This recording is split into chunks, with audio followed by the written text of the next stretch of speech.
السلام علیکم ناظرین، امید ہے آپ حضرات خیریت سے ہوں گے۔ قرآن پاک میں اللہ تعالیٰ کا ارشاد ہے، ایمان والو تم پر روزے فرض کیے گئے ہیں جیسا تم سے پہلے لوگوں پر فرض کیے گئے تھے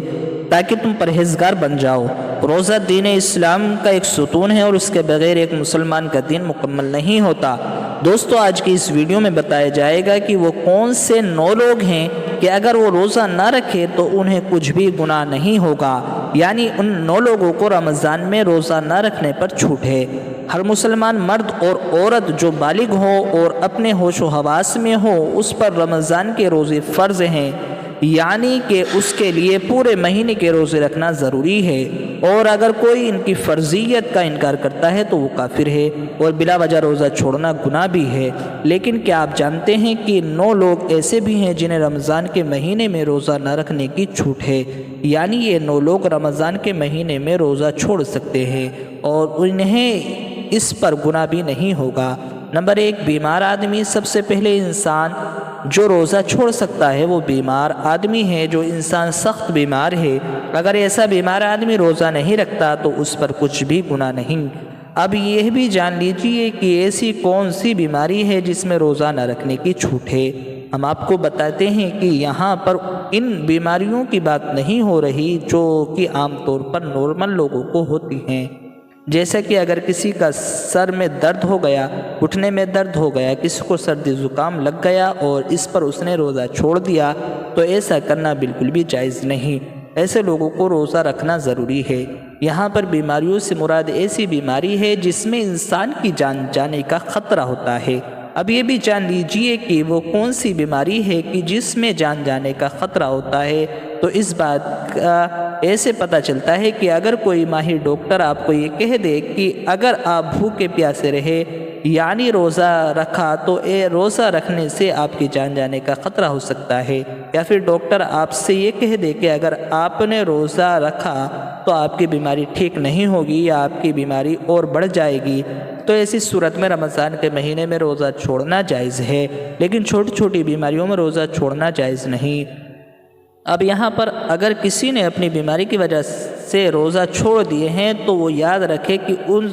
اسے ان روزوں کو بعد میں رکھنا پڑے گا، یعنی جب اس کی بیماری دور ہو جائے گی، یعنی کہ جب اس کی بیماری ٹھیک ہو جائے گی تو اس کو اپنے چھوڑے ہوئے روزوں کا قضا کرنا پڑے گا۔ اگر کسی کی بیماری ایسی ہے کہ وہ کبھی ٹھیک نہیں ہوئی اور اس کا آخری وقت قریب آ گیا تو ایسے میں وہ اپنے گھر والوں کو یہ وصیت کرے کہ میرے اتنے روزے چھوٹ گئے اور وہ ان کا فدیہ ادا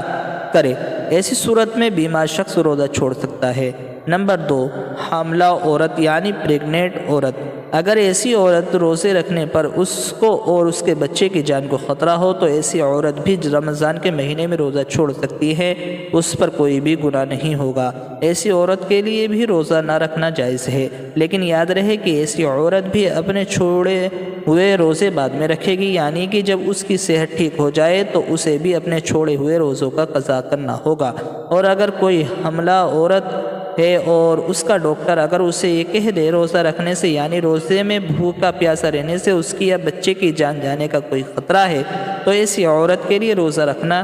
ضروری ہوگا۔ نمبر 3، زیادہ بڑھاپا ہونا، یعنی تیسرا شخص وہ ہے جو اپنی عمر کے آخری پڑاؤ میں پہنچ جائے، یعنی کوئی شخص بہت زیادہ بوڑھا ہو گیا ہو۔ تو اگر کوئی ایسا شخص ہے جو اپنے بڑھاپے کی وجہ سے اپنی جگہ سے اٹھ بھی نہیں سکتا، بیٹھ بھی نہیں سکتا، اور وہ اپنے بڑھاپے کی وجہ سے اتنا کمزور ہو گیا ہے کہ اس میں روزہ رکھنے کی بالکل بھی طاقت نہیں،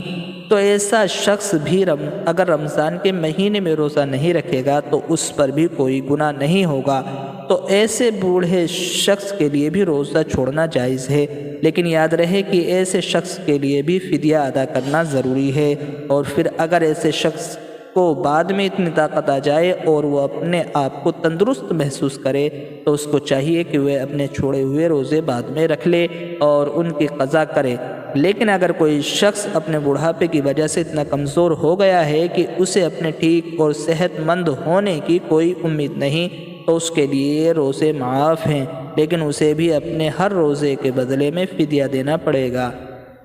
نمبر 4، دودھ پلانے والی عورت۔ یہ بات بھی واجب کر دے کہ پہلے زمانے میں ایسی عورتیں ہوا کرتی تھی اور جو لوگوں کو بچوں کو دودھ پلانے کا کام کیا کرتی تھی۔ وہ لوگوں کے بچوں کو اپنے ساتھ لے جایا کرتی تھی اور 2 یا 2.5 سال کے لیے اس بچے کو دودھ پلایا کرتی تھی اور انہیں دائیاں کہا جاتا تھا۔ ایسی عورتوں کے لیے بھی رمضان میں روزے نہ رکھنے پر چھوٹ ہے جو بچے کو دودھ پلاتی ہے، لیکن چونکہ اب ایسا زمانہ نہیں رہا، لہذا ایسی مائیں جو اپنے بچوں کو دودھ پلاتی ہیں اور اگر ان کا ڈاکٹر انہیں یہ کہہ دے کہ ان کے روزے رکھنے کی وجہ سے ان کے بچے کو خطرہ ہے تو ایسی ماؤں کو بھی روزہ چھوڑنے پر کچھ گناہ نہیں ہے، لیکن یاد رہے کہ ایسی عورت کو بھی بعد میں اپنے ان روزوں کی قضا ضرور کرنی پڑے گی۔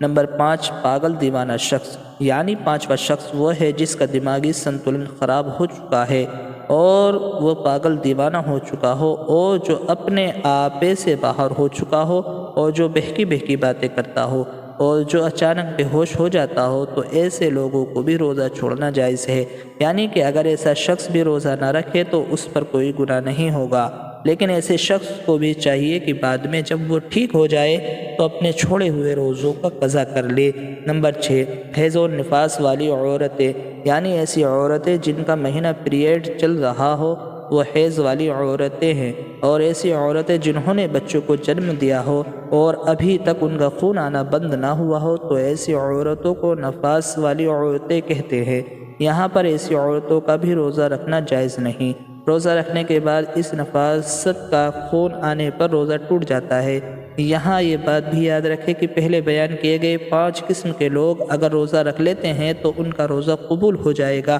لیکن حیض اور نفاس والی خواتین اپنے اس حالت میں روزہ نہیں رکھ سکتی، اور اگر وہ رکھے تو ان کا روزہ قبول نہیں ہوگا اور ان پر سخت گناہ ہوگا۔ ایسی عورت جب بعد میں پاک صاف ہو جائے تو اس کے لیے ضروری ہے کہ وہ اپنے چھوڑے ہوئے روزے کی گنتی پوری کر لے۔ نمبر 7، سفر پر ہونا، یعنی مسافر ہونا۔ ایسا انسان جو حالات کے سفر میں ہو تو اس کے لیے بھی روزہ نہ رکھنے کی چھوٹ ہے، اور روزہ نہ رکھنے پر اس کے لیے کچھ بھی گناہ نہیں ہوگا، لیکن یہ بات بھی جان لیجئے کہ اس سلسلے میں سفر کیسا ہوگا۔ جو سفر برادری کلومیٹر سے زیادہ ہو اور وہ کم سے کم 15 دن کے سفر کی نیت کر کے گھر سے نکلا ہو تو ایسے مسافر شخص کے لیے روزہ نہ رکھنے پر چھوٹ ہے، لیکن جب اس کا سفر ختم ہو جائے تو پھر اس کے لیے روزہ رکھنا ضروری ہو جاتا ہے۔ یہاں یہ بات بھی قابل ذکر ہے کہ اگر کوئی شخص سفر کی حالت میں ہے اور وہ یہ کہے کہ وہ روزہ ضرور رکھے گا کیونکہ اس کا سفر آرام دہ ہے، تو ایسا مسافر سفر کی حالت میں بھی روزہ رکھ سکتا ہے اور اس کا روزہ ہو جائے گا، اور اگر سفر آسان ہو تو روزہ رکھ سکتا ہے، لیکن اگر روزہ نہ بھی رکھے تو اس پر کچھ گناہ نہیں ہوگا۔ نمبر 8، ایسا شخص جس کی جان جانے کا خطرہ ہو، یعنی اگر کوئی شخص کسی کے پاس آ جائے اور یہ کہنے لگے کہ اگر تم روزہ رکھو گے تو میں تمہیں مار دوں گا، اور اسے اپنی جان کا خطرہ ہو، تو ایسے شخص کے لیے بھی روزہ نہ رکھنے پر چھوٹ ہے، لیکن یاد رہے کہ ایسے شخص کے لیے جب وہ ایسی صورت حال سے باہر نکل جائے اور اس کی جان کا کوئی خطرہ نہ ہو تو بعد میں اس پر اپنے چھوڑے ہوئے روزے کی قضا لازم ہو جائے گی، اس کے بعد میں اپنے وہ چھوڑے ہوئے روزے رکھنا پڑے گا۔ نمبر 9، نابالغ بچہ، یعنی جیسا کہ ہم سب یہ بات جانتے ہیں کہ روزہ ہر بالغ انسان پر فرض ہے اپنے ہوش و حواس میں ہو، اس طرح روزہ نابالغ بچوں پر فرض نہیں۔ اگر کوئی نابالغ بچہ روزہ نہیں رکھتا تو اس پر کوئی گناہ نہیں ہوگا اور اسے روزہ نہ رکھنے پر چھوٹ ہے، لیکن اگر کوئی بچہ 10 سال کی عمر کو پہنچ جائے اور اس میں روزہ رکھنے کی طاقت آ جائے تو اس کو چاہیے کہ وہ روزہ رکھنا شروع کر دے، اور اگر ایسا بچہ روزہ نہ رکھے تو اس کے گھر والوں کو چاہیے کہ اس پر سختی کرے اور اسے روزہ ضرور رکھوائے۔ دوستو، یہ 9 طرح کے لوگ ہیں جن کے لیے رمضان کے مہینے میں روزہ رکھنا ضروری نہیں اور وہ بعد میں اپنے روزوں کی قضا کر سکتے ہیں، جبکہ ان کے علاوہ باقی تمام لوگوں پر رمضان المبارک کے روزوں کے متعلق کوئی بھی باتیں ہو یا کوئی بھی مسئلہ پیش آئے تو آپ اپنے مسجد کے امام صاحب یا کسی اچھے عالم دین سے